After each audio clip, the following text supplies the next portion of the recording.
अस्सलाम वालेकुम and a very warm welcome. आप देख रहे हैं आज पाकिस्तान। मैं हूं Sidra Iqbal and I will be with you till 11 AM। सबसे पहले जी आपका और मेरा राब्ता ना सिर्फ इस शो के जरिए बल्कि मेरे इंस्टाग्राम और मेरे फेसबुक के जरिए भी रहता है। ट्विटर पे भी आपके कमेंट्स और क्वेश्चंस आते रहते हैं, तो आज भी ये सिलसिला जारी रहेगा और वक्तन फवक्तन ड्यूरिंग द शो आपकी दी हुई ट्वीट्स और कॉमेंट्स को मैं इंक्लूड भी करूंगी।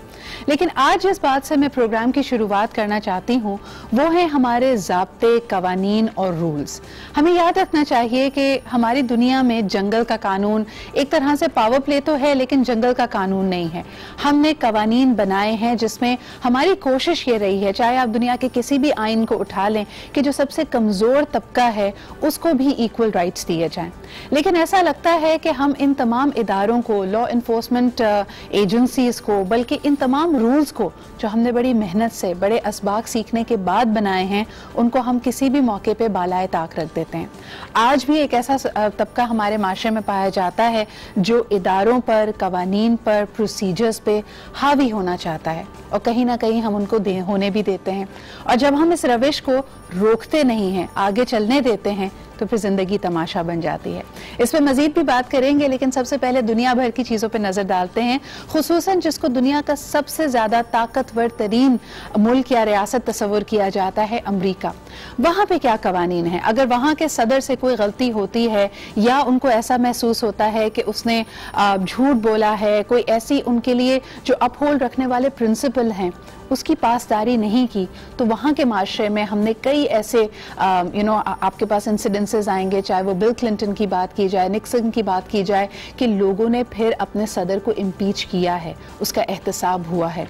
इस वक्त जो बयानिया पूरी दुनिया में चल रहा है, लोगों ने कहा कि अमेरिका ईरान कशीदगी शायद इसीलिए की गई थी ताकि इससे डिस्ट्रैक्ट किया जा सके जो अमेरिका के अंदरूनी मसाइल हैं, खुसूसन जो सदर ट्रंप की इम्पीचमेंट के हवाले से उनको मुश्किलात दरपेश हैं, उनकी गिरती हुई पॉपुलैरिटी, वर्ल्ड जो तमाम रियासतें हैं, जो दुनिया भर के कायदीन हैं, उनको किस नज़र से देखते हैं, शायद वहाँ पे भी सूरत हाल बड़ी मुख्तलिफ हुई है। Therefore his impeachment is affected. कल हमने ये भी देखा कि वर्ल्ड इकोनॉमिक फोरम पे, जहाँ पे वज़ीर आज़म इमरान खान साहब मौजूद थे, उनकी और सदर ट्रंप की मुलाकात भी हुई। उसके बयानिए पे भी बात करेंगे, लेकिन सबसे पहले आपको दिखाते हैं सदर ट्रंप की अमरीका में होने वाली इम्पीचमेंट या एहतसाब का जो सिलसिला है वो कहाँ तक पहुँचा है। Let's take a look.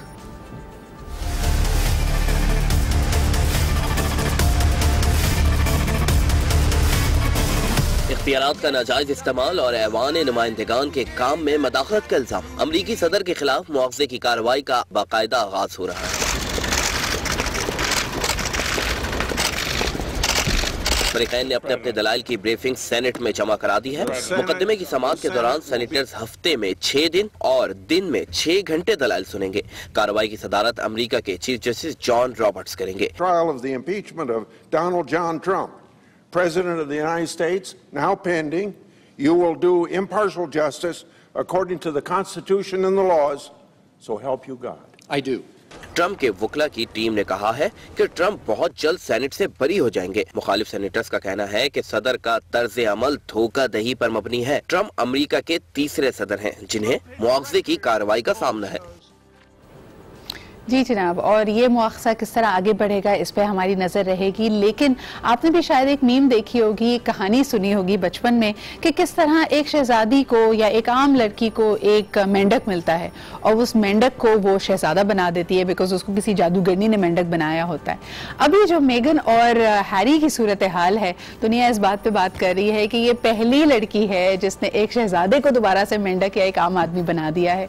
इसके बाद इनकी नई जिंदगी का जो आगाज हम देख सकते हैं कि कनाडा में जी जनाब, जेनिफर लोपेज ने पूरी दुनिया में रिपल्स, हमेशा उनकी जो ज्वेलरी होती है, जो अटायर होता है, वो वर्ल्ड स्टेटमेंट बन जाता है।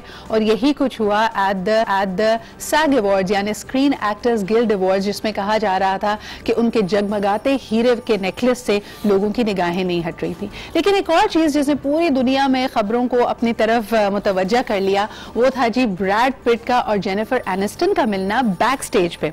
जैसा कि हम जानते हैं कि जेनिफर एनिस्टन की और ब्रैड पिट की शादी हुई हुई थी। ये शादी तकरीबन 15 साल पहले ख़त्म हुई जब ब्रैड पिट ने एंजेलिना जोली के साथ शादी करने का फैसला किया। लेकिन इनकी अलहदगी के बाद there is a lot of there is a huge population of people जिनको जेनिफर एनिस्टन की और ब्रैड पिट की जोड़ी बहुत पसंद है।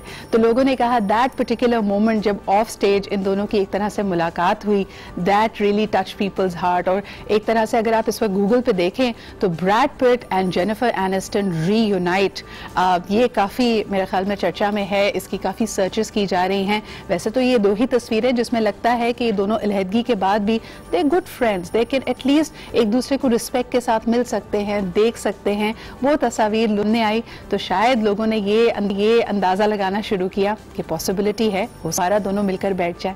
मौसम बदलते दिल बदलते देर नहीं लगती, लेकिन अगर दुनिया भर के मौसम पर नज़र डाली जाए तो वहाँ पे खुशगवार मौसम नहीं है। मौसम ने अपने तेवर बदल लिए हैं और कई जगह बर्फानी तूफान या फिर और मजीद एक्सट्रीम वेदर की प्रेडिक्शंस हैं। जिस तरह कि आपने पाकिस्तान में भी देखा कि 35 साल 40 साल में पहली दफ़ा इतनी ज़्यादा बर्फबारी, इतनी ज़्यादा एक्सट्रीम कंडीशंस रही कि लोग फंस गए।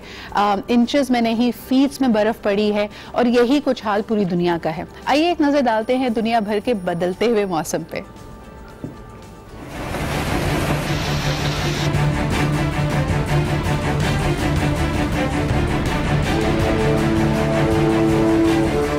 दुनिया भर में मौसम के कड़े तेवर। ऑस्ट्रेलिया में ज़्यादाबारी का सिलसिला जारी है। दारुल हुकूमत कैम्बरा समेत जनूबी मशरकी इलाकों में तूफानी हवाएं चल रही हैं, जिससे अमलाक को नुकसान पहुंचा, जानवर भी जख्मी हुए।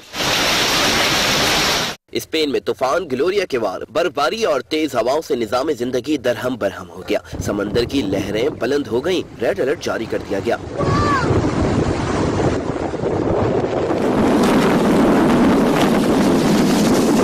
उधर फ्रांसीसी जजीरे वेल्स और फ्यूटोना में साइक्लोन टेनो टकरा गया। आंधी और बारिश का सिलसिला जारी है। सैलाब का भी खतरा है। जी जनाब, आपको बता रहे थे कि कल वर्ल्ड इकोनॉमिक फोरम में सदर ट्रंप की और वज़ीर आज़म इमरान खान साहब की मुलाकात हुई, जिसमें सदर ट्रंप का कहना है कि पाकिस्तान और अमेरिका के ताल्लुकात कभी भी इतने बेहतर ना थे। हम काफ़ी करीब हैं और इंशाल्लाह ताला इन द कमिंग डेज हम ये भी देखेंगे कि अमेरिका अपना एक सालिसी किरदार अदा करेगा कश्मीर के मामले पर।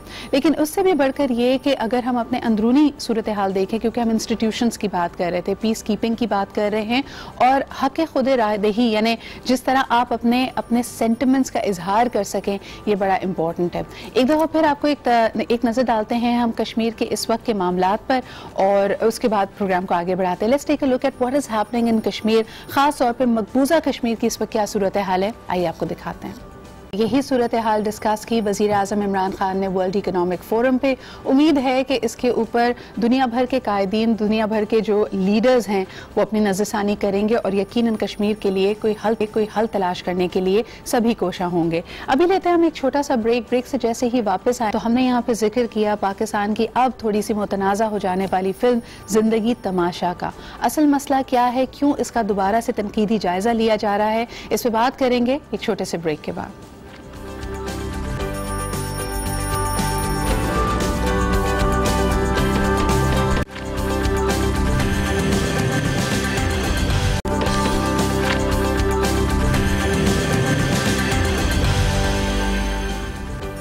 And welcome back. आप देख रहे हैं आज पाकिस्तान। हमने प्रोग्राम की शुरुआत में जिक्र किया सरमद खूसट की मूवी जिंदगी तमाशा के हवाले से। इस मूवी का ट्रेलर काफ़ी अरसे पहले रिलीज़ कर दिया गया था और इसकी मुतवक्के रिलीज़ 24 जनवरी को थी, लेकिन अब देखने में ये आया है कि हमारी ही सोसाइटी में इसके ख़िलाफ़ प्रोटेस्ट हो रही है। कुछ लोगों का ख्याल है कि ये हमारे जज्बात को, एहसासात को और जो माशरे की सेंसिबिलिटीज़ हैं उसके मुतरादिफ है और यकीनन इसकी वजह से जो ये अब मुतनाज़ा मूवी करार दे दी गई है। हालांकि इसको तीनों सेंसर बोर्ड्स की तरफ से क्लियरेंस हासिल थी, इसको 24 जनवरी को रिलीज़ होना था, लेकिन कल अगर मैं देखती हूँ मुशीर इंफॉर्मेशन एंड ब्रॉडकास्टिंग जनाब फिरदौस आशिक अहवान साहिबा ने भी यही दरख्वास्त की है कि उन्होंने प्रोड्यूसर्स को ये कहा है कि इसकी जो रिलीज़ है उसको इल्तवा में डाल दिया जाए, उसको मुअख्खर कर दिया जाए। अब इसकी मुतवक्के रिलीज़ फरवरी के दूसरे या पहले हफ्ते में होगी, लेकिन इसके लिए जो सबसे अहम खबर कल हम देख रहे थे कि इसका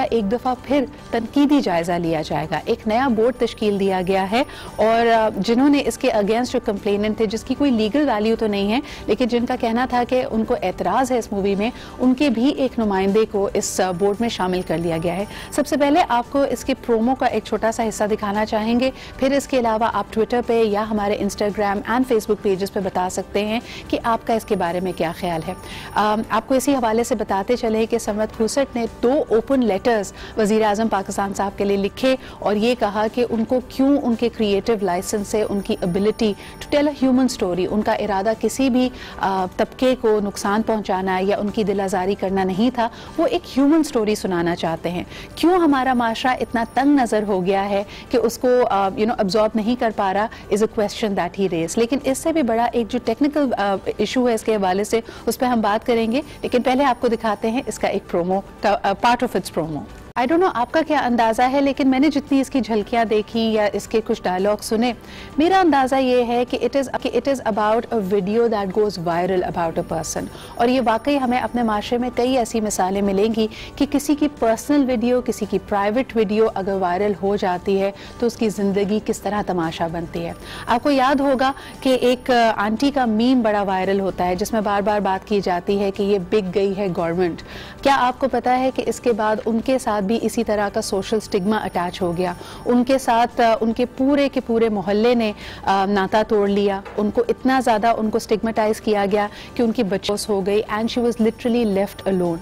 तो इसी तरह की एक कहानी मुझे समझ में आ रही है, लेकिन जो इसके ऊपर तनकीद की गई, उन्होंने कहा कि शायद मजहबी जो सरगर्मियाँ होती है उनसे मुंसलिक लोगों की एक तरह से किरदार कुशी की जा रही है, and that is where the whole problem lies right now. लेकिन सवाल ये भी पैदा होता है कि 3 मुस्तनिद सेंसर बोर्ड्स ऑफ पाकिस्तान, अगर आप उनका फैसला नहीं मानते तो क्या ये बोर्ड्स अपना काम सही तरह से अंजाम दे रहे हैं या नहीं।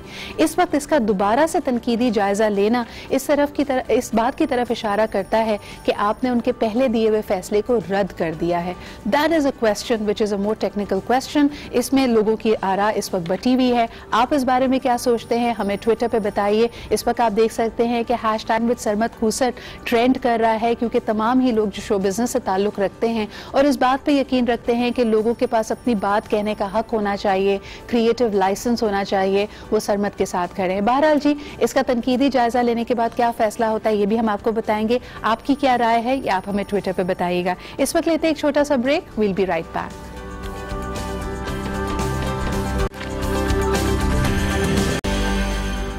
Welcome back after the break. आप देख रहे हैं आज पाकिस्तान। हम में से कई लोगों को लुक्स विरासत में मिलती हैं, गुस्सा विरासत में मिलता है, लेकिन टैलेंट विरासत में मिलना that is truly exceptional.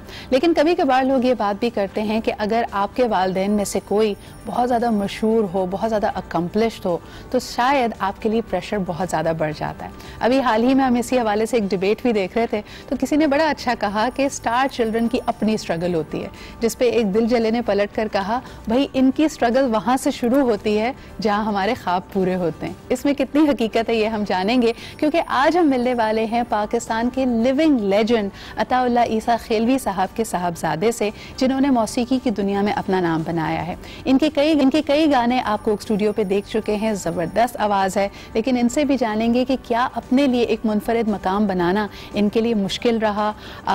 Does his father's name actually help him, या इनको लगता है कि प्रेशर बहुत ज़्यादा हो जाता है, लोग इनसे एक्सपेक्ट ज़्यादा करते हैं। इन्हीं के साथ इनके फ्रेंड भी मौजूद हैं और ये दोनों मिलकर पाकिस्तान के नए टैलेंट को, खुसूसन जो म्यूज़िकल एंड सिंगिंग टैलेंट है, उसको पूरी दुनिया में मनवा रहे हैं, उजागर कर रहे हैं, प्रमोट कर रहे हैं। तो आइए वह हमारे साथ मौजूद हैं सावल ईसा खेलवी और उनके दोस्त गुरमीत मल्ही। Thank you so much for joining us this morning. Thank you for having me, thank you for having us. बहुत बहुत शुक्रिया आपसे मुलाकात की। सावल, मुझे सबसे पहला सवाल तो ये करना है कि obviously your father is such, I mean there is no other way to define him then a living legend. तो मुझे बताएं, अपनी मुनफरिद शनाख्त बनाने के लिए did you purposely carve out a look, optically भी उनसे बहुत मुख्तलिफ?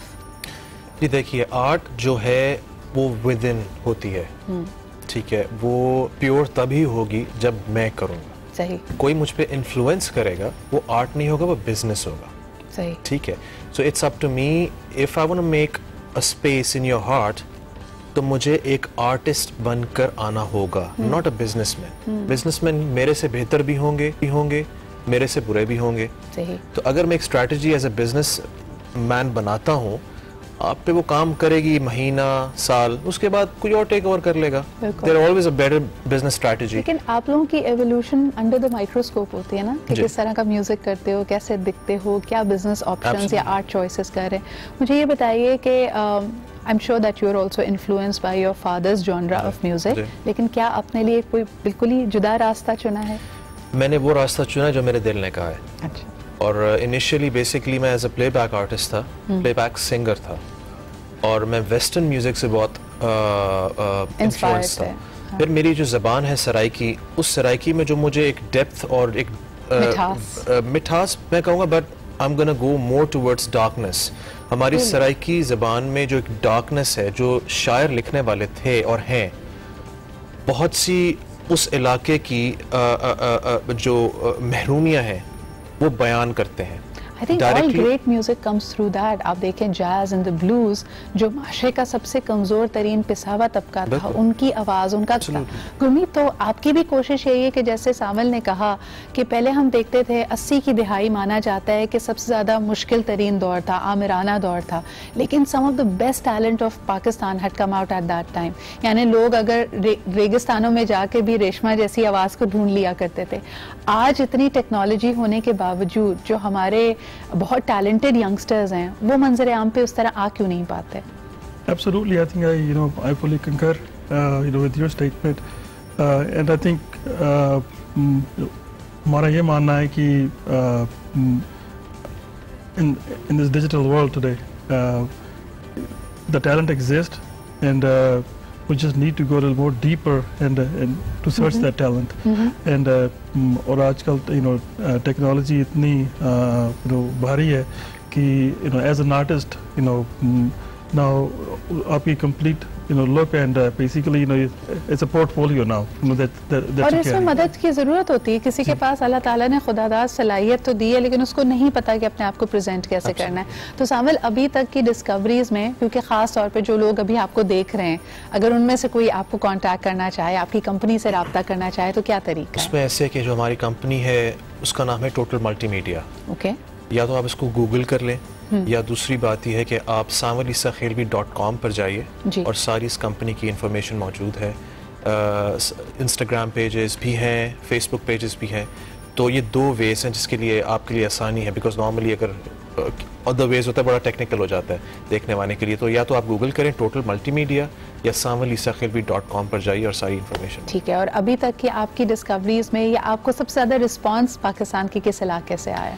ये हमारा एक जो मेरे यहाँ पे कोलीग हैं, इन्होंने मुझे सजेस्ट किया कि क्योंकि मैं यूएस में था बहुत अरसे से, तो उन्होंने कहा लेट्स स्टार्ट फ्रॉम पाकिस्तान, हम अपने मुल्क में आके काम स्टार्ट करते हैं। तो ये मेरा फर्स्ट टूर है। सो आई एम वेरी हैप्पी कि बहुत अरसे से मैं काम ऑलरेडी कर रहा था, मगर मूवमेंट जब मेरी बाहर हुई तो फिर मैंने प्रॉपर प्रोफेशनली जब टूर स्टार्ट किया तो यहाँ से फर्स्ट टाइम किया है। अच्छा, बल्कि लोगों को बताते चलें कि इस वक्त Sawal is on a Pakistan tour, और कराची आने की वजह भी है, कराची का कॉन्सर्ट होने वाला है। हो चुका है। ओके। अच्छा, आपका एक बचपन का क्लिप हमने निकाला है, क्योंकि जरा उस पर नजर डालते हैं और देखते हैं कि कब इन्होंने अपना जो जौहर है वो दिखाना शुरू किया, अपना टैलेंट दुनिया के सामने लेके आए। Let's take a look at this.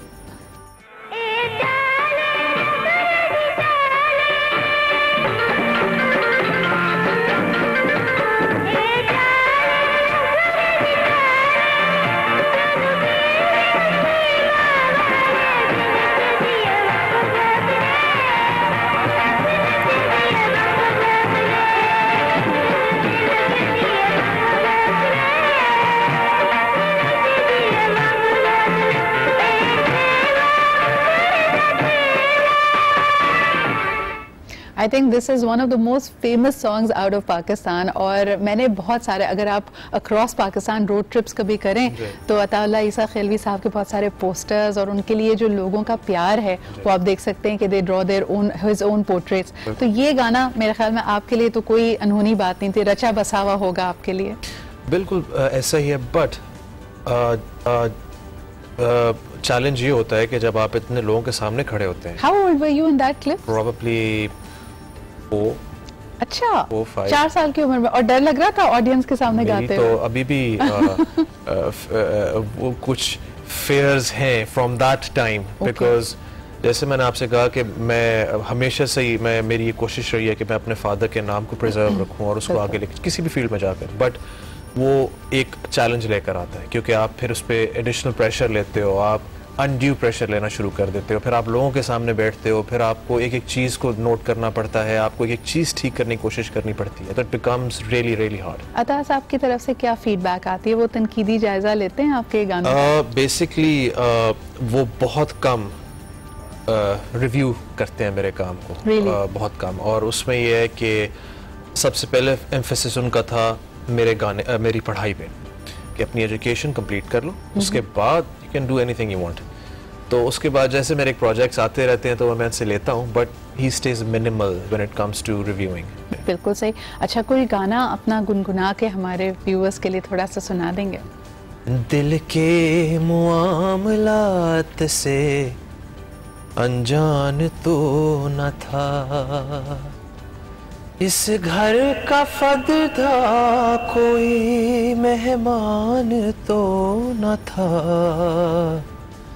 Cut तो गया है कैसे कटाए न पूछिए, यारो सफर हयात का आसान तो न था, दिल के मुआमलात से अनजान तो न था। But at the same time जो आपने खुद बात की थी, that shade of melancholy, that shade of sadness is there। भाई हमारी कोशिश होती है सुबह सुबह हम अपने व्यूअर्स को थोड़ा सा पेप अप करें, कोई अपना पसंद का ऐसा गाना जो हमेशा आपको एक अच्छे मूड में डाल देता हो, सामल वो भी जरूर सुनाएं। कमीज तेरी काली नी सोने फुलां वाली, ओ भावे वसे तू वले तसा करनी नहीं रहत, तेनू लेके जाना है मियां वाली, कमीज तेरी काली नी सोने फुलां वाली। Brilliant. I think this song really takes the mark।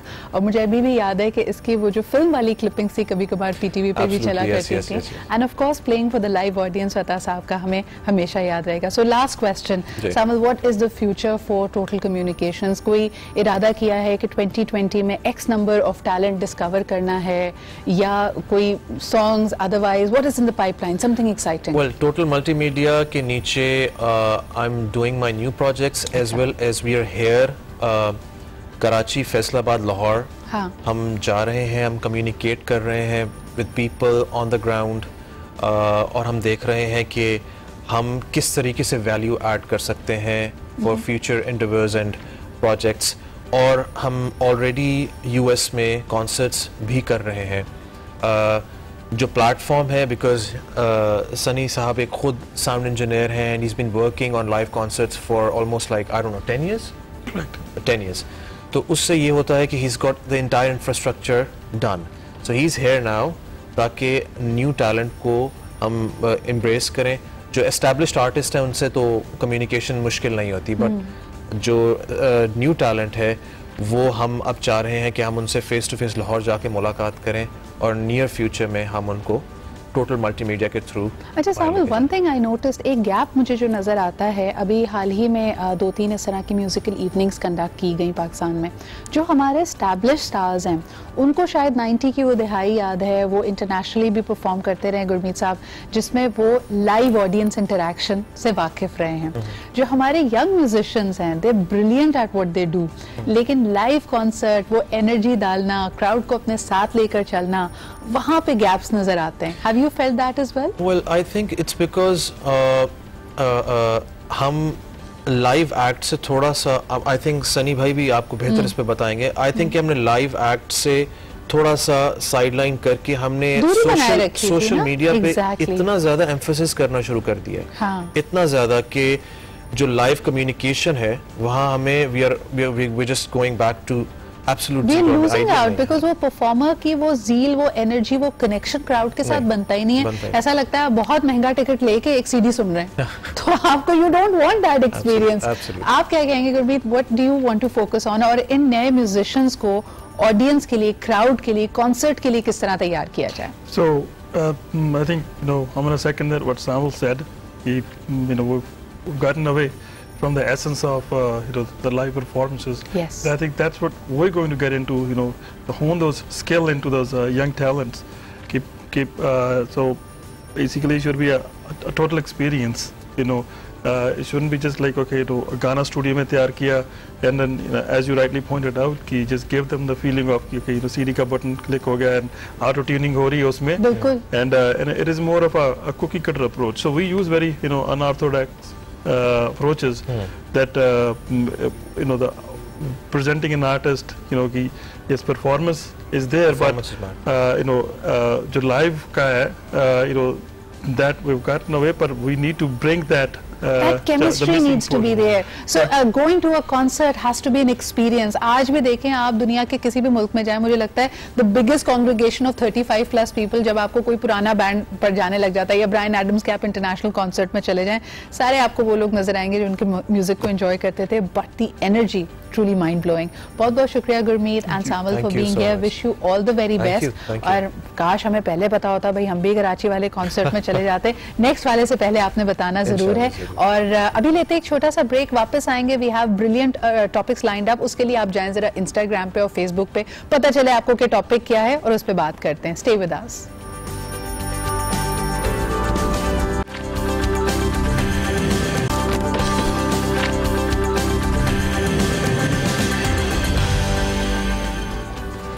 And welcome back. आप देख रहे हैं आज पाकिस्तान. वक्त का मुकाबला सख्त, लेकिन क्या आपने किसी को ये कहते हुए सुना है कि अगर कोई एक सडनली सिचुएशन डेवलप हो, मुझे पहले क्यों नहीं बताया, ये बात मुझे कैसे नहीं पता चली?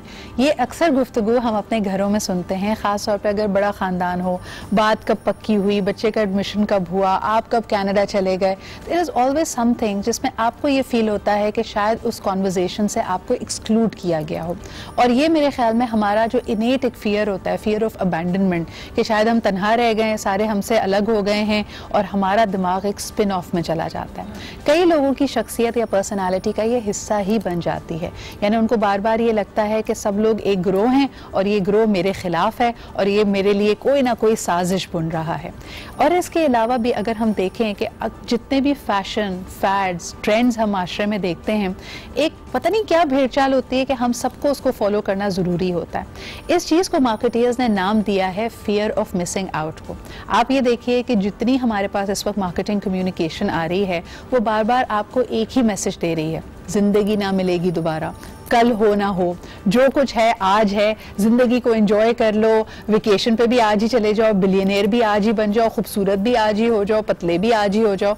ये आपके अंदर ट्रिगर करती है एक अनसर्टेनिटी को. हम सब जानते हैं कि आने वाला कल अनदेखा है, लेकिन जब आप उसके फियर को इतना बढ़ा दें कि बस इस लम्हे में आपने सब कुछ कर गुजरना है, that is also causing a lot of anxiety. जिस इज़्तिराब में, जिस अजाब में ये आपको मुब्तला कर रहे हैं, इसको कहा जाता है फोमो या फिर फियर ऑफ मिसिंग आउट. और अमूमन हम देखते हैं कि यंगस्टर्स या मिडिल एज में भी लोग जो ज़रा सा भी अगर आपकी शख्सियत में कहीं ना कहीं कोई इनसिक्योरिटी है, आप इससे ज़्यादा अफेक्ट होंगे. आज इस बारे में भी बात करेंगे और ख़ास तौर पे आपको बताते चलें कि हमने सोचा था कि एक सेगमेंट आज हम स्पेसिफिकली करें स्पीच थेरेपी के हवाले से भी, तो उस पर भी बात होगी. लेकिन सबसे पहले आपको दिखाते हैं कि इसी सब्जेक्ट के ऊपर जब हमने लोगों का ओपिनियन लिया तो उन्होंने क्या कहा. Do they have the fear of missing out और नॉट? Let's find out. ये बहुत बुरा एहसास है, बहुत अजीब सा लगता है. दोस्तों पे से एतबार उठ जाता है ऐसी सिचुएशन में. और समटाइम्स ऐसा होता है कि वो किसी वजह से वो बात छुपा रहा होता है, तो सही है, चलो सही छुपाई उसने, फिर बाद में पता चलता है खैर सेटल भी हो जाती हैं ऐसी सारी बातें. ना छुपाएं तो बेहतर है. देखिए, एक तो तासुर ये होता है ना कि अगर वो आपके अपने मुताल्लिक है या अपने फैमिली बैकग्राउंड के मुताल्लिक है, तो फिर हमें थोड़ा बहुत तो बुरा लगता है कि ये हमारे मुताल्लिक ऐसी बात थी लेकिन इसने हमें नहीं बताया. ठीक है ना, हालांकि हमें करता तो हम उसको फिर एक सही तरीके से लेके चलते. हमें बताना नहीं चाह रहा था, हमें छुपाना चाह रहा था. पता चल जाएगा तो काम खराब हो जाएगा, नहीं हो पाएगा. कि हम बता देंगे तो नजर लग जाएगी, ये हो जाएगा, वो हो जाएगा, इस टाइप के मामले. बगली का इवेंट हो गया लेकिन बुलाया नहीं, तो फिर दुख होता है. और ये नेचुरल बात है, इसको कोई छुपा नहीं सकता। नाराजगी कोई नहीं होती है, फिर उसके साथ ऐसा होता है। सवाल तो उसके अंदर उठता है, लेकिन फिर वो सवाल करता नहीं है, फिर वो अपने टाइम पे उसको उसी तरह से जवाब देता है। डिपेंड है, अगर दोस्त है तो बंदा उसको कुछ वक्त के लिए उससे नाराज हो जाता है, घर वाले हैं तो फिर ज़ाहिर है, बड़ा है तो उसको फिर बोलता है, इग्नोर करता है बंदा, क्या करे। छोटा है तो उसके बाद थोड़ा गुस्सा कर लेता है बंदा, और क्या करे। जी, आपने देखा कि लोग कहते हैं कि गुस्सा भी आता है, इस बात पे चिड़चिड़ाहट भी होती है। आज जो पैनल हमारे साथ मौजूद है, सबसे पहले आपको उनसे इंट्रोड्यूस करते हैं। हमारे साथ मौजूद हैं स्पीच थेरेपिस्ट हैं by profession. She works with a lot of young people with need for basically to tell them कि किस तरह आप अपनी इस डिफिकल्टी को या इस स्पेशल नीड को पूरा कर सकते हैं। अर्ली इंटरवेंशन आपको हेल्प करती है। पेरेंट्स इसमें किस तरह पार्टिसिपेट कर सकते हैं, इस बारे में भी हमें बताएंगे। हमारे साथ मौजूद हैं Sana Ruth. Thank you Sana for being here. आप ही के साथ रखती हैं when I talk about motivational speaking, corporate counseling and personal counseling, she's the first name that comes to my mind. We have with us Pakia Imran. Assalamu alaikum. Walaikum assalam. Good to be back here. It's brilliant to have you here. I love the color that you're wearing. Thank you. And last but definitely not the least, हमारे साथ मौजूद हैं, she's also a psychotherapist, क्योंकि इसका एक बड़ा अहम नफ्सियाती पहलू भी है। हमारे साथ मौजूद हैं बतूल। क्या हाल चाल है बतूल? I'm good. Thank you so much. Thank you so much for being here. अच्छा जी, इस बारे में बात करने से पहले, क्योंकि हमने सोचा था कि कुछ सवाल, टेक्निकल सवाल, आप लोगों ने इसकी रिक्वेस्ट भी की थी। Sana was on my show earlier on as well, speech therapy के हवाले से। यानी अगर आप नोटिस करें कि आपका बच्चा वो अर्ली माइलस्टोन्स जो बाकी बच्चों के हैं पूरे नहीं कर पा रहा, at what stage do you need early intervention, और आपको खुद कैसे उसके लिए तैयार होना चाहिए। सना, आप if you can guide me and advise me on that.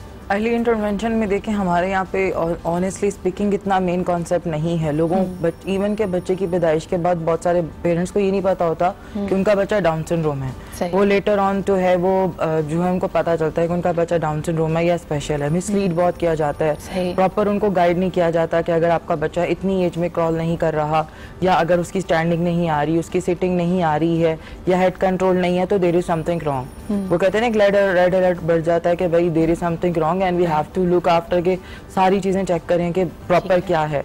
और फिर दूसरा, मदर को ड्यूरिंग प्रेगनेंसी गाइड नहीं किया जाता कि आप मतलब स्ट्रेस नहीं लो, आप अपने आप को हेल्दी रखो, नेगेटिव चीज़ें नहीं सोचो। तो ये सब चीज़ें मिलती हैं। अगर आपको लाइक 1 ईयर में पता चल गया कि आपका बच्चा 1 वर्ड या बैबलिंग या क्विंग नहीं कर रहा है, तो देयर इज समथिंग रॉन्ग। आप फौरन उसकी स्क्रीनिंग करवाएं किसी प्रॉपर स्पीच थेरेपिस्ट से। अच्छा, मुझे बताएं, क्योंकि आपका वास्ता बच्चे के साथ तो आप काम कर रहे हो, पेरेंट्स की काउंसलिंग भी बड़ी इंपॉर्टेंट होती है। पेरेंट्स ऑलरेडी उस वक्त इस कश्मकश में है कि बच्चा को बेस्ट चीज़ें देनी चाहिए।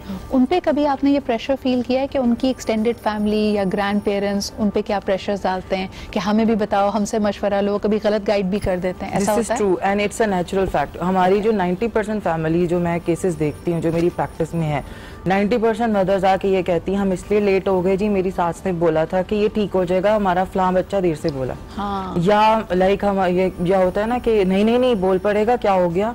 और फैमिली प्रेशर की जो आप बात कर रहे हो ना, उसमें पे लैंग्वेज का प्रॉब्लम आ जाता है। जैसे एक आपने सुनी होगी थ्योरी कि अर्ली एज में आप जितनी लैंग्वेजेस सिखाते हो बच्चा सीख लेता है। ये कॉमन एक प्रैक्टिस है सबके ज़हन में। But we are forgetting one thing, it's for the normal child who is speaking properly.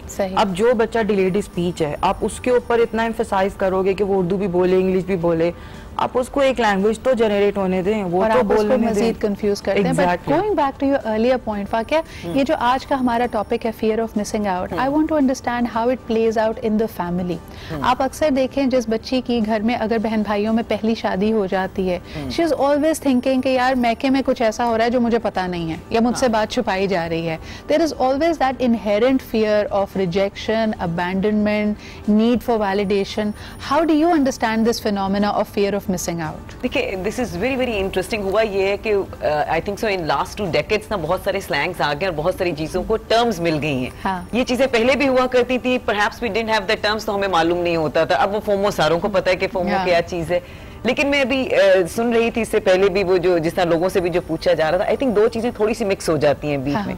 एक तो जो फोमो वाली बात जिसकी आप और मैं हम बहुत फेमिलियर है, अपने ऑफिस में और घरों में भी देख रहे होते हैं, वो ये है कि मुझे हर एक्टिविटी का हिस्सा होना है, चाहे मेरे पास टाइम है या नहीं है, मैंने हर चीज का हिस्सा बनना है, मुझे किसी में से बाहर ना निकाला जाए। सो मेरी सेंस ऑफ जिसको आप कहते हैं ना वर्थ, वो आती है कि अगर मैं हर जगह पे प्रेजेंट हूँ, फिजिकली प्रेजेंट हूँ। दूसरी जो भी आप जिस तरह बात करें कि किसी की जिस तरह शादी होगी और वो वहां पे नहीं है, तो पीछे भी दिमाग यहीं पे लगा हुआ है कि पीछे क्या हो रहा है। देखिए इसकी वजह क्या है, and I think you just mentioned it in, अभी जो आप जिस तरह इसकी बात भी कर रहे थे, मेजर रीजन जो फोमो की आती है ना, and we have the psychologist here with us as well, end of the day सारी चीजें आप अपने आप को कैसे कैरी कर रहे हैं, कंडक्ट कैसे कर रहे हैं, वो जो जड़ निकल के आती है वो आपकी सेल्फ एस्टीम वाली आती है, आपकी आइडेंटिटी वाली आती है।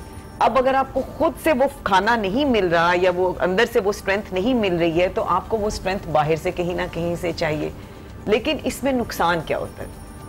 अब इस फोमो के केस में सबसे बड़ी चीज जो मैंने देखी है कि while I am sitting here, instead of यहाँ पे इस टाइम पे प्रेजेंट होने पे, इस टाइम को फुली इंजॉय करने पे, इसका फायदा उठाने पे, मैं सोच क्या रही होंगी कि मैं जहाँ पे अभी ऑफिस में क्या हो रहा है, या अभी घर में क्या हो रहा है, या अभी वहाँ क्या हो रहा है। तो ये जो प्रेजेंट वाला मोमेंट है ना हमारा, ये सबसे, आई थिंक मेरा जो फोमो के साथ जो सबसे बड़ा एक कह लें कंसर्न है या एक एतराज कह लें, वो ये है कि उसके अंदर हम जो हमारा प्रेजेंट है ना उसको कॉम्प्रोमाइज करते हैं। अच्छा, यही आपके ज़हनी इसराब की वजह भी तो बनती है कि आप जहाँ हैं आप वहाँ नहीं हैं, आप उसके अलावा सब कुछ सोच रहे हैं। फिजिकली आप यहाँ हैं, बाकी आप, and it also takes away your productivity. कई लोग इस चीज को ना बड़ा इस तरह बताते हैं कि भाई मुझे तो हर चीज की खबर है। भाई आप कोई खबरों का चैनल नहीं है, आप एक इंसान हैं, आपको गैब का इल्म और सब चीजों का इल्म नहीं होना चाहिए। लेकिन बतूल एग्जैक्टली दिस, यानी जब मैं कहती हूँ how it hampers your productivity, आप देखें कई हमें अपने वर्क सिनेरियो में लोग ऐसे मिलेंगे जिनको पता सब कुछ होना चाहिए, और पता वो शायद इसलिए करते हैं कि पॉइंट स्कोरिंग करनी है या आप पे तनकीद करनी है। वो आपको हेल्प कभी नहीं करते, लेकिन बस उनकी कोशिश होती है कि they need to know everything. Productivity because you know उनका एक हर किसी की एक अटेंशन स्पैन होती है एंड कंसंट्रेशन होती है, so they think they are good at everything, so they will know stuff as well and they can roam around, और सब बातें उन्हें पता हो और सब काम वो एक साथ कर रहे हो। They are always in a rush, वो हर काम इतनी देरी से करना चाहते हैं क्योंकि उन्हें सब कुछ करना होता है साथ में, तो उससे होता है कि एक भी चीज सही से नहीं हो सकती, लाइक बेस्ट उसमें अपने इनपुट नहीं दे सकते। अच्छा, इसमें एक बहुत बड़ा एलिमेंट इंटरफेरेंस का भी आता है। अच्छा, इंटरफेरेंस और इंटरवेंशंस आपके केस में तो सना एक बड़ी पॉजिटिव चीज़ है कि भाई आप बच्चे की ज़िंदगी को सुधार देते हैं, लेकिन जैसे आपने पहले जिक्र किया कि मदर इन लॉज की इंटरफेरेंस जब वो रोकती हैं बच्चे की अर्ली इंटरवेंशन के लिए, आप लोगों के पास जाने के लिए, डू यू समटाइम्स फील कि जिन फैमिलीज, जिन इंडिविजुअल्स के साथ आप डील करते हैं कि वो जो पर्सनल बाउंड्रीज हैं वो बड़ी ब्लर्ड हैं, उनका इतना कंट्रोल है मदर इन लॉ का कि आप बच्चे की लाइफ, अपनी बहू की लाइफ, हर चीज़ को इम्पैक्ट किए चले जा रहे हैं और आपको शायद पता भी नहीं है? वही वाली बात आ गई ना, जैसे इन्होंने भी कहा था कि हमारी सोसाइटी में ये चीज़ है कि हम समझते हैं कि हमें सब कुछ पता है। वो कहते हैं ना एक वर्ड अक्ल कुल, कि वी नो एवरीथिंग। सही। हालांकि we are in the learning stage. Absolutely. Still I am learning so many things, maybe I am learning from you right now, so many things we will learn together. तो वो जो mother's in laws होती है ना, वो समझती they are अकले कुल, दे knows everything. अब वो नमक मिर्ची से लेकर के ना बच्चे को उठा के रखने तक से लेकर के बच्चे को होल्डिंग तक उनकी रिस्पॉन्सिबिलिटी है। अगर आप इसको पॉजिटिवली लो, अगर वो इसको पॉजिटिवली करें, मेरा नहीं ख्याल कि कोई चीज नेगेटिव आपकी फैमिली में जनरेट होगी। क्लैशेस जो ये इस तरह के फियर जनरेट होते हैं ना, ये तभी होते हैं जब आप नेगेटिव अप्रोच करते हो, यानी कि आप अपने आप को कुछ ऊपर से शो करते हो कि आपको तो पता नहीं है और मुझे ही पता है। इसमें नुकसान तो आपको पता है फिर डिफरेंट तरीकों से होता है। सना, आपकी मौजूदगी का फ़ायदा उठाते हुए एक टेक्निकल सवाल आपसे करना चाहूँगी। हमारे यहाँ कई बच्चे जिनकी स्पेशल नीड्स होती हैं, जिनको special for example speech therapy की ज़रूरत है या उनको डाउन सिंड्रोम है, उनको ये कहा जाता है कि भाई इसका मिजाज बहुत ख़राब है, बच्चा एग्रेसिव होता है, चिड़चिड़ा होता है। मैंने जितना थोड़ा बहुत इसको स्टडी किया है, उसकी वजह यह है कि बच्चे के पास कोई टूल नहीं है कि वो आप तक अपने एहसास, फीलिंग कम्युनिकेट कर सके। तो ऐसे बच्चे को क्या आप एम्फसाइज करते हैं कि वो साइन लैंग्वेज सीख ले, या उसके टेंट्रम्स को या उसके गुस्से को कैसे हैंडल करना चाहिए? सर, आपको बताऊँ, ये दो डिफरेंट टॉपिक्स हो जाएंगे, क्योंकि अगर बिहेवियर प्रॉब्लम है तो उसमें सबसे पहले जो मेरी प्रैक्टिस है जी, वो मैं पेरेंट्स को ये समझाती हूँ कि देखिए जब बच्चा पैदा होता है ना, उसको नहीं पता वो रो क्यों रहा है। वो रो रहा है, आप उसकी नीड पूरी कर रहे हो। हाँ। अब वो क्या करता है, उसने पॉटी की, वो रोया, आपने उसका पैम्पर चेंज कर दिया, उसने पिशी की, आपने उसकी डिजायर पूरी कर दी। फिर क्या होता है कि वो उसको लिंक करता रहता है कि भाई मैं रोया, मेरी ये डिजायर पूरी हुई, इन शॉर्ट के इस तरह से वो करता जाता है। That's his medium of communication. ठीक है। अब उसके बाद उसको ये नहीं पता कि वो अगर जिद कर रहा है, कोई भी बच्चा जो पैदा होता है उसको ये नहीं पता what is the meaning of stubborn, what is the meaning of rigidness, या इस तरह की चीजें वो नहीं जानता। हम बोलते रहते हैं अरे ये तो बहुत जिद्दी है, हाँ। अरे ये तो बहुत गुस्सा करता है। अब वो क्या है, बच्चे का ब्रेन इतना अलर्ट और अवेक होता है, वो क्या करता है अनकॉन्शियसली वो परसीव करता रहता है। तो वो जो अब मैं जब लास्ट टाइम आपसे बात हुई थी ना, we were talking about positive approach, तो वो पॉजिटिव अप्रोच ये है कि आपने देखा, आप इग्नोर कर दो ना, आप उसको पॉजिटिव बोलो कि नहीं नहीं मेरा बच्चा तो मेरी बहुत बात सुनता है। It's a very so you feel positive conditioning can make all the difference and I think that this happens. ये मुझे अगर मैं दोनों subjects को जोड़ूं आपस में, मुझे लगता है कि fear of missing out में भी your underlying need is the need for attention. चाहे बच्चा रोकर, चीज तोड़कर, stubborn होकर, जमीन पर लेटकर भी आपको अपनी तरफ मुतवज्जे कर रहा होता है, whereas आप भी हर चीज के अंदर involve होकर अपनी need for attention को पूरा कर रहे होते हैं. So we have one caller, लेकिन उसके बाद हम ब्रेक पे जाएंगे. Sana, thank you very much for being here. Caller से बात करते हैं, लेट्स फाइंड आउट उनका क्या सवाल है. हेलो, अस्सलाम वालेकुम. वालेकुम अस्सलाम, कैसी हैं आप? मैं बिल्कुल ठीक ठाक, आप कैसी हैं? अल्लाह का शुक्र है. मुझे ये पूछना है, मेरी बेटी है 5 साल की जी, उनका नाम आयशा है. वो असल में क्या है, उनको जैसे कोई प्यार दे कर दो एकदम से निडाल हो जाती है. उनके दिमाग के भी टेस्ट कराएं, मतलब सब सही है, ऐसे एकदम से डॉक्टर बोलेंगे नहीं उनको कोई ऐसा प्रॉब्लम नहीं है कि जैसे वो एकदम निढाल हो जाती है और वो जिद बहुत करती है. उनको चाहे प्यार से समझाओ या वो करो, वो एकदम चिड़चिड़ी हो जाती है. ठीक है. और आपने कहा 5 साल की उम्र की, निढाल से आपकी क्या मुराद है? अचानक से जैसे मतलब जी नहीं जैसे गुस्सा करो या कुछ कहो तो एकदम से वो जो ना वो हो जाती है, जैसे निढाल सी हो जाती है. जैसे कुछ गुस्सा करो, अगर वो बात नहीं मानो तो एकदम वो हो जाती है. चलो ठीक है, thank you so much for that call. हम इस पे भी मजीद बात करेंगे. एक छोटा सा ब्रेक लेते हैं, वील बी राइट बैक.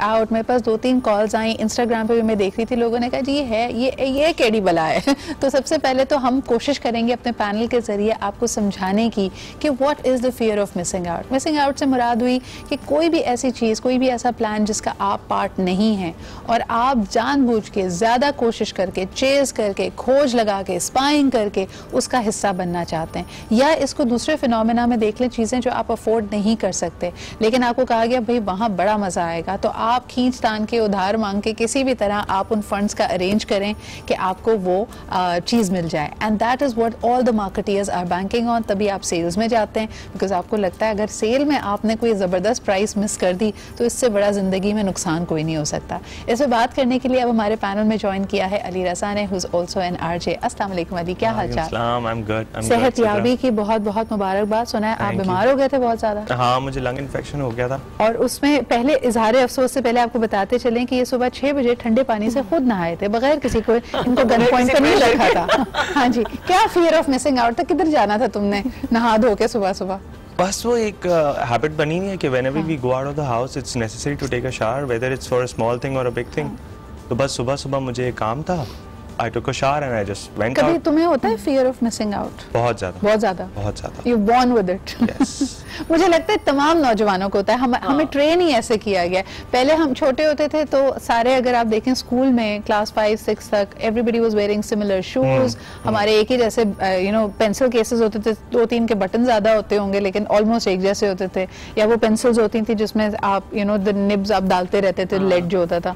तो मोर और लेस सारे PTV देखते थे. कोई वेकेशन पे बाहर नहीं जाता, ज्यादा से ज्यादा मिस्टर बर्गर खा लिया, सिंदबाद घूम लिया. ये हमारी जिंदगी थी. Now I think from a very early stage there are kids who come back from a vacation in London, they tell the other child और उसको होता है fear of missing out. मैं आपको कराची की बात बता देता हूँ. Even me, when I go to the gym and I used to see people wearing Nike और मैं देखता था यार मेरा जूता पुराना हो गया है. तुम सर्विस पहन के जा रहे हो? मैं सर्विस पहन के जा रहा हूँ या मैं लोकल जूते पहन के जा रहा हूँ. हाँ. मैं कहता था नहीं यार मुझे भी Nike चाहिए. I want to stay with the society. You know this time. और ये जो एरा है इस वक्त, इट्स सो मच कंपटीशन कि people don't want to miss out on what's going on in the world. Right. इसी की दूसरी मिसाल दूंगा. इफ समबडी सेज कि यार मैंने नेटफ्लिक्स या XYZ चैनल पे कोई शो देख लिया है और उसके बाद फिर जो है वो चीज़ भी फिर एक बन जाती है कि यार ये शो कौन सा है. हालांकि हर किसी के इंटरेस्ट डिफरेंट होते हैं, but out of curiosity and not missing out on a discussion amongst your peers आप जो है उस चीज में घुसते हो कि नहीं यार मैं 1-2 एपिसोड देख के जज करूं। Remember Fakia ji, there was a time जब सुबह का अखबार आता था और 9 बजे का खबरनामा होता था और बीच में ब्रेकिंग एवरी आवरली न्यूज के बगैर वी वर फाइन। फिर ये क्या हुआ कि मिनट की मिनट खबर टेंशन थी। उस वक्त कम टेंशन थी, जिंदगी में। पता सिद्रा भी मैं जब सुन भी रही थी ये बात इन्होंने बड़ी की, फियर ऑफ मिसिंग आउट पहले भी होता होगा, बाकी भी चीजें, बट पहले हम कनेक्ट भी करते थे लोगों से। आजकल जो है ना हम वो सरफेस पे रहते हैं, नीचे नहीं जाते हैं, और सरफेस पे हम ज्यादा एरिया कवर करने की कोशिश करते हैं। सबसे बड़ा जो मैं ये देख, कल मैं पढ़ भी रही थी इसी फियर ऑफ मिसिंग आउट पे, क्योंकि मेरा इससे ज्यादा कोई इतना ताल्लुक था नहीं, but then I realise and when I was reading about it as well कि जो सोशल मीडिया है, अभी आप जो बात कर रहे हो ना वेकेशन वाली, ये मैंने अपने बच्चों के साथ भी देखी। जैसे 2018 में वी वेंट, ठीक है, हमने जाना था यूके, हम चल होके आ गए। अब 19 में आई नो कि मेरे बच्चे अब इसमें है कि जी हम जब जाएंगे वापस अगस्त में, सितंबर में, तो हम कहाँ से होके आए? मैं कहा बेटा तुम घर से होके आए हो और कहाँ से होके आए हो, ये वाली चीज। सो ये सोशल मीडिया अगर आप उठा के देख लें, आई थिंक सोशल मीडिया पे जाके मैं अपनी मियाँ को भी इस दिन कही, मैं कहा मुझे लगता है सब हमसे ज्यादा खुश है मियाँ बीवी, यू नो, एनिवर्सरी की भी चीजें, बाकी भी चीजें, everything is out on the social media. Like the other day there was this research where they were saying कि a lot of people, और स्पेशली जितनी करी अगर खवातीन या बैठे हैं और उनका बहुत ज्यादा high doses of social media वो लेते हैं, this is one of the major reasons of depression. Because जब मैं देखती हूँ ना कि इन्होंने तो अपनी पिक्चर पूरी खानदान की बाहर की लगाई हुई है, और ये भी इतनी शॉपिंग भी करके आ गई हैं, और ये भी, और मैं अभी तक घर ही बैठी हुई हूँ, और मुझे नहीं, तो I think that everybody else is happy. So in other words, जो अभी आप थोड़ी देर पहले बात कर रही थी कि मिड लाइफ क्राइसिस लोगों को पहले भी होता था, अपनी जिंदगी को रिव्यू करते थे, क्वेश्चन करते थे। आज हमारे पास उसको करने का एक अलग ही जाविया है। हम ये नहीं कहते कि यार 5 साल हो गए हमने एक किताब नहीं पढ़ी, उस पे हमें फियर ऑफ मिसिंग आउट कभी नहीं होता। But on the other hand हमें इस बात पे होता है कि यार नया रेस्टोरेंट खुले हुए कराची में, PF चैंग खुले हुए 2 हफ्ते हो गए, मैं अभी तक गई नहीं डायनामाइट खाने। Considering it about you know taking the education aspect in mind, कि आजकल इवन कंसीडरिंग प्रोफेशन लोग ये देख रहे होते हैं कि what's trending, like they are not up to studying, you know, कि पूरा डॉक्टरेट करें या ये करें, दे आर जस्ट सीइंग कि नहीं वो वीडियोस बना लेते हैं and that's more, you know, trending these days, so they are just like no we don't want to study medical anymore, we don't want to study law, rather we study maybe psychology, की अगर वो आजकल काफी famous हुई है, और every other person studying it, so even every other person is so woke these days. हां, trending के हिसाब से अगर आप देखें तो आई रिमेंबर ट्रेंड ऐसे स्टार्ट हुआ था, जिम की पिक्चर्स लगाना इंस्टाग्राम और इधर उधर के, एक बंदा अच्छी बॉडी थी या एक्टर्स थे उन्होंने लगाना शुरू की, all the people started exactly fitness is life, exactly motivation, weekend vibes, Sunday or something like that. लेकिन अली मुझे बताओ, हम इसको अगर इसी मसले को बड़े घरेलू अंदाज में देखें, हमारे हर एक की फैमिली में कोई एक आंटी, एक फैमिली, एक शख्स ऐसा जरूर होता है जो पहले तो मेरे ख्याल में as a courtesy they would call up everybody and find out कि सबका हाल अहवाल क्या है, लेकिन फिर उन्हीं के जरिए आपको फैमिली गॉसिप मिलती है। एंड समटाइम्स पीपल फील कि अगर हम किसी डिसीजन का पार्ट नहीं है, अभी यहाँ पे हमने एक एग्जाम्पल दिया कि अगर बच्ची की शादी भी तय करनी है तो पहले जिरगा बिठाया जाए, सारों को बताए, जिसको नहीं बताया वो नाराज हो जाता है, उसको फियर ऑफ मिसिंग आउट होता है। देखें, I would not take this as a positive fear of missing out but a negative impact on our society, क्योंकि जैसे आपने शादी की बात की, अब उसमें फैमिली पे तो अफेक्ट होता ही होता है, फिर वो उस फैमिली की वजह से जो पीयर प्रेशर जो उस शख्स को मिलता है जिसकी शादी तय हो रही है, उस पे भी बहुत गलत इम्पैक्ट पड़ता है। You know, some people they give in, which is again not good, और कुछ लोग फिर वो खानदान और उन लोगों से बिल्कुल ही कट जाते हैं, तो that is not a common ground. अच्छा, और फिर मैंने ऐसे लोग भी देखे हैं कि खुद घुसते हैं लेकिन अपने मामलों में फिर they provide justifications. Okay, so that is something which is not balanced. तो जब एक चीज बैलेंस नहीं होती ना, तो कहीं ना कहीं वो नीचे की तरफ जाती है। अच्छा, इतना ज्यादा focus on the outwardly world कि आपके दोस्त क्या कर रहे हैं, आपके फैमिली मेंबर्स क्या कर रहे हैं, और मेरे कॉलीग्स क्या कर रहे हैं, मेरे ऑफिस में क्या हो रहा है, उस बंद कमरे में क्या डिस्कशन हो रही है, ये आपके जहनी सुकून को किस तरह तबाह करता है, इस पर हम बात करेंगे एक छोटे से ब्रेक के बाद।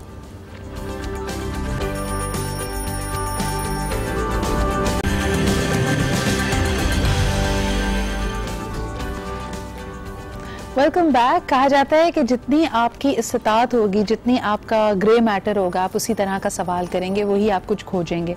अभी जब हम बात कर रहे हैं फियर ऑफ मिसिंग आउट की, ये चीज़ें आपको प्रॉब्लम या इस्तराब में तभी मुब्तला करती हैं जब ये आपकी सोच का महवर बन जाती हैं, जब आप इसके बियॉन्ड सोच नहीं सकते। अगर आप एक एक्सटेंडेड फैमिली में रहते हैं तो आपकी चच्ची क्या सोच रही है, आपकी फुप्पो क्या सोच रही है, आपकी सास क्या सोच रही है, ये चीज़ें आपके लिए बहुत मैटर करते हैं। तभी बार बार कहा जाता है ना, अपनी सोच को इससे बालातर कीजिए।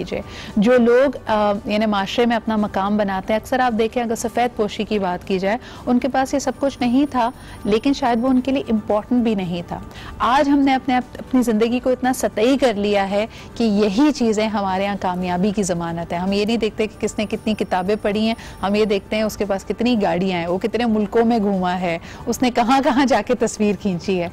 तो Batool, where is it all leading us? यानी मुझे ये बताएं कि फियर ऑफ मिसिंग आउट तो है लोगों का, लेकिन जो भी चीज़ ट्रेंडिंग है, आप अक्सर ये भी देखें कि उसको पा लेने के बाद भी, उसको एक्सपीरियंस कर लेने के बाद भी जो डिससैटिस्फैक्शन है या the feeling of not having enough Joy, वो रहती है। लोग महंगे से महंगा बैग लेके घूम रहे होते हैं, खुश फिर भी नहीं होते। एग्जैक्टली, लाइक ये एक एंजाइटी उनके अंदर प्रोड्यूस करती है। लाइक मैं आपको एग्जांपल दूँ, जैसे लोग हैं बहुत मेहनत करके गांव छोड़ के सिटी में आते हैं जॉब करने, या फिर यहाँ के स्टूडेंट्स जाते हैं बाहर abroad to study. So then when they are there in the best university that they applied for, वहाँ जाके they are missing the family life। फिर वो अपने उन फ्रेंड्स से कंपेयर कर रहे होते हैं कि वो एटलीस्ट अपनी फैमिली के साथ रह रहे हैं। So there's always this thing, like comparison constant रहता है। So what do you suggest people? यानी एक शख्स है जो सारी जिंदगी भाग रहा है, एक रेस में लगा हुआ है, उसने फर्स्ट आना है, ज्यादा पैसे कमाने हैं, बड़ा बंगला लेना है, गाड़ी लेनी है, सब ले लिया, फिर भी नाखुश है, तो आप उसको क्या कहते हैं? एक मैं यही कहूँगी कि advice is that at times we have to make a choice. It's all about our choice कि अगर हमें पढ़ना है, हमारे एग्जाम्स हैं, तो we should focus on that right now. Like उस टाइम हमारा फियर ऑफ मिसिंग आउट ये नहीं होना चाहिए कि अभी हमारा फेवरेट शो आ रहा है या फ्रेंड्स नेटफ्लिक्स देख रहे हैं और मैं पढ़ रही हूँ। तो इट्स ऑल अबाउट चॉइस। तो at times it is okay to miss out on some things to achieve few things that we really want. तो अच्छा, हमारे सोसाइटल प्रेशर्स भी हैं फाकिया जी, इस पे मैं इस तरह भी आना चाहूँगी कि लड़कियाँ हमारे यहाँ जब बैचलर्स के बाद मास्टर्स अटेम्प्ट करती हैं तो उनको कहा जाता है ज्यादा पढ़ लिख लोगी, you will become incompatible with people. So you are always told कि the fear of missing out is कि या तो पढ़ाई कर लो या काम कर लो या फिर घर बसा लो। दो सारा कुछ साथ ये सब साथ नहीं हो सकता। इसमें क्या कहेंगे, यहाँ how does fear of missing out play out? अच्छा, वेरी वेरी इंटरेस्टिंग। लेकिन मैं एक छोटी सी बात, ये जहाँ पे जो इन्होंने बात की ना, बड़ी ब्रिलियंट बात आपने की। ये जो फियर ऑफ मिसिंग आउट है ना, उसमें सबसे बड़ी चीज है चॉइस। जहाँ चॉइस की बात आती है ना, मैं चूज कर रही हूँ कि मैंने भी बैठ के अपना काम करना है, तो चलो ये पार्टी भी कर रही है तो ये इसका मसला है। आपको जब चॉइस आ जाएगी ना, तो पावर आपके पास आ जाएगी। वो बहुत ही ब्रिलियंट पॉइंट था। आप ये जो बात करेंगे बड़ी सी कि या तो शादी कर लो या पढ़ लो। फियर ऑफ मिसिंग आउट, एक ये choose, take the red pill or the blue pill. You will never see the matrix the same way again. I think time खासा हद तक अब थोड़ा बहुत चेंज हो रहा है कई जगहों पे जाके। देखिए, चेंज की मैं बात ही नहीं कर रही, मैं कह रही हूँ कि if the girl is presented with this choice और उसको ये खौफ दिलाया जा रहा है, उसको तो यकीन है कि जी मुझे पढ़ना है, मुझे PhD करना है, मुझे आगे बढ़ना है, लेकिन उसको कहा जा रहा है then you become incompatible, तुम्हें अच्छा रिश्ता नहीं मिलेगा, तुम्हारी जिंदगी आगे लोनली होगी, तुम्हारे बच्चे नहीं होंगे, जो हमने टाइमलाइन सेट की हुई है, तो फिर क्या करे? देखिए, अब जाहिर बात है, वही चॉइस वाली चीज आ गई है कि उसने उस वक्त देखना है कि क्या मेरे लिए। मेरा बड़ा स्ट्रॉन्ग पॉइंट जो मुझे हर जगह रहता है ना, वो बैलेंस वाला रहता है। आई बिलीव अगर आपको, जैसे आई बिलीव आप पर्सनल लाइफ में भी बैलेंस रख सकते हैं, आप प्रोफेशनल लाइफ में भी बैलेंस रखते हैं, आप पढ़ लिख के भी फ्लेक्सिबल रह सकते हैं, आप अनपढ़ होके भी रिजिड हो सकते हैं। अच्छा, इसमें मेरे लिए कीवर्ड ना फियर है। हाँ, मुझे ऐसा लगता है फियर इसमें से कई चीजों का अनदेखा होता है, जिसका हवा लोग बना रहे होते हैं, लेकिन वो रियल नहीं है। तो आपको किसी भी इस तरह की सिचुएशन में the first thing you need to do is knock on that and see कि ये फियर कितना सॉलिड है, ये कितना सच है, ये सुनी सुनाई बातें हैं या वाकई, and are you going to believe in that? Find people, there are so many examples. आपको बहुत सारी ऐसी खवातीन मिलेंगी जो बड़ी सक्सेसफुल हैं और बच्चे भी हैं और घर भी चला रही हैं, ऐसे। तो देयर आर एग्जांपल आपकी, तो अपनी सोसाइटी में हर लेवल पे एग्जांपल्स अभी इस टाइम तो मिस आउट आप कुछ नहीं कर रहे हैं। और फिर ईमान भी होना चाहिए। हम जैसे अपने दीनी एतबार से भी कहते हैं ना, जो आपकी किस्मत में है आपको मिलेगा। तो इस यकीन के साथ जरा आगे बढ़े। कॉलर भी हमारे साथ। हेलो, अस्सलाम वालेकुम। वालेकुम अस्सलाम। कौन सा, आप कहाँ से बात कर रहे हैं? मैं मुस्तफा बात कर रहा हूँ से। जी मुस्तफा, क्या कहेंगे? सबको अस्सलाम वालेकुम, सब गेस्ट को वालेकुम अस्सलाम। मैंने जी के मैं स्टूडेंट हूँ जी। अब मैं BS English language and literature कर रहा हूँ जी। अब उसमें मेरे दोस्त हैं, मेरे कुछ टीचर्स हैं, वो अंडर एस्टिमेट करना शुरू कर देंगे, तुम्हें जॉब नहीं मिलेगी, तुम इंग्लिश कर रहे हो, हम इंजीनियरिंग कर रहे हैं, हम PhD कर रहे हैं, हम लोग तुमसे आगे हैं। अब इसमें बंदे को क्या करना, बंदा वैसे सोच रहे कर जाता है, इंटरेस्ट की वजह से स्पीड पे है, वो सारे अंडर एस्टिमेट करते हैं। मैं क्या करूँ? This is a brilliant point Mustafa, thank you for raising this. आप प्रोग्राम देखें, हम इसको एड्रेस करते हैं। Another interpretation of the same problem, यानी हम कहते तो है ना बच्चे को, स्टूडेंट्स को, कि अपनी मर्जी का, अपने पैशन का सब्जेक्ट पिक करो। जब कर लेते हैं तो फिर ये होता है, अली क्या कहोगे? उन्होंने कहा कि जी मैंने अपनी पसंद का चूज किया था, मुझे सारे डरा रहे नौकरी नहीं मिलेगी। ऐसा हर फील्ड में होता है, लेकिन मैं थोड़ी देर पहले उनके पॉइंट पे एक बात रेज करना चाह रहा था। ये तो भी हम फ्रेंड्स की तरफ आ गए ना। The major problem starts at home when you're a young child. फूफो ने कहीं बाहर के मुल्क अप्लाई कर लिया तो वो एक पीयर प्रेशर पड़ जाता है कि यार तुमने जो है वो अच्छे ग्रेड्स लेकर आने हैं, ये करना है और बाहर निकलना है। उसको उसकी चॉइस का मौका ही नहीं दिया जाता। When you, जब ये मौका एक बच्चे से लिया जाता है ना, जब एक चॉइस ले ली जाती है बचपन में, तो आई फील लाइक कि वो जब अपनी एडल्ट एज में आता है ना, तो वो फिर चूज करने के लायक ही नहीं रहता। He doesn't have the power. In other words, जैसे फिर वही बात मुस्तफा जो आपने पॉइंट रेज किया कि अगर आपके दोस्त आपको ये कह रहे हैं कि नौकरी नहीं मिलेगी, उनकी एक जजमेंट है, उनका ख्याल है, क्या आप उनके ख्याल को, उनकी सोच को और उनके एक्सपीरियंस को अपने ईमान पे, अपनी लाइफ पे हावी होने देंगे? That's the real question. लोग तो डराएंगे, लोग बात करेंगे, और सबसे बड़ी बात ये बतूल, हमारे यहाँ अभी भी ये अंडरस्टैंडिंग नहीं है कि अगर किसी की बातों से हमारी दिल आज़ारी हो रही है, हम ड्रेन्ड फील कर रहे हैं, हम कट ऑफ नहीं करते उस बात को। हम बैठते हैं, हम उसको पूरी ऑडियंस देते हैं, अपना 100% अटेंशन देते हैं कि आइए वो टॉक्सिसिटी आप मेरे अंदर डालिए, हाँ नाउ किल मी सॉफ्टली। एक तो ये कि हमारे अपनी इनर वॉइस कैसी है। हाँ, लाइक एट टाइम्स हमें कोई कुछ कह नहीं भी रहा होता, बट वी आर कॉन्स्टेंटली, हम लोग अपना खुद इतने बड़े क्रिटिक होते हैं। वाह। तो वी आर ऑलवेज लाइक कि नहीं है तो किसी और दुश्मन की जरूरत ही नहीं है, हम खुद ही काफी है। तो करना क्या चाहिए? if I feel इनके केस में would you recommend stop meeting these people or cut that conversation out? क्या करें? देखिए, अगर हम सबको कट करते रहेंगे so we'll be left alone. We can't do that. But then we need to put some boundaries कि ये उनकी जजमेंट है, ये उनके आइडियाज हैं, ये मेरे आइडियाज हैं।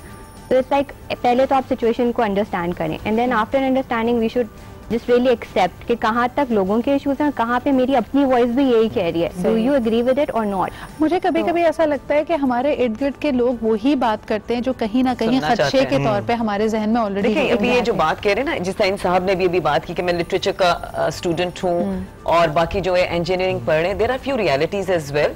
मैं चूज करती हूँ कि मैंने लिटरेचर लेना है, ये चूज करती हैं कि इन्होंने इंजीनियरिंग करनी है, बिल्कुल एब्सोल्युटली फाइन। इनके ऑप्शंस डेफिनेटली मेरे से जरा शायद डिफरेंट हैं और मेरी और तरह से।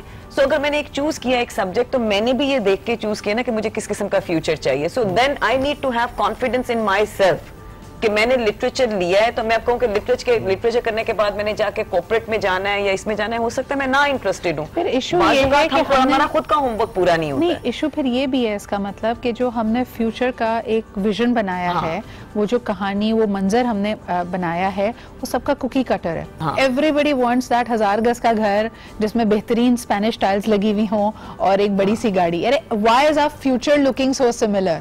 सबको एक ही है तो भी there are different routes to get over there ना। आपने सबने एक ही रोड से तो नहीं एयरपोर्ट पहुंचना, कोई शायरा फैसल से चला जाएगा, कोई इधर से चला जाएगा, that's fine, that's your choice. So अगर आपने लिटरेचर, और ये जो आपने दूसरी बात की ना वो बहुत जबरदस्त की है, अ लॉट ऑफ टाइम्स, और ये भी जो आप इंटरनल स्क्रिप्टिंग की बात कर रहे थे, फियर्स, हम देखिए हर चीज का दूसरों को ब्लेम भी नहीं देना चाहिए। मेरे ख्याल में कुछ जगहों पे हमें जरा अपने भी गिरेबान में झांक लेना चाहिए।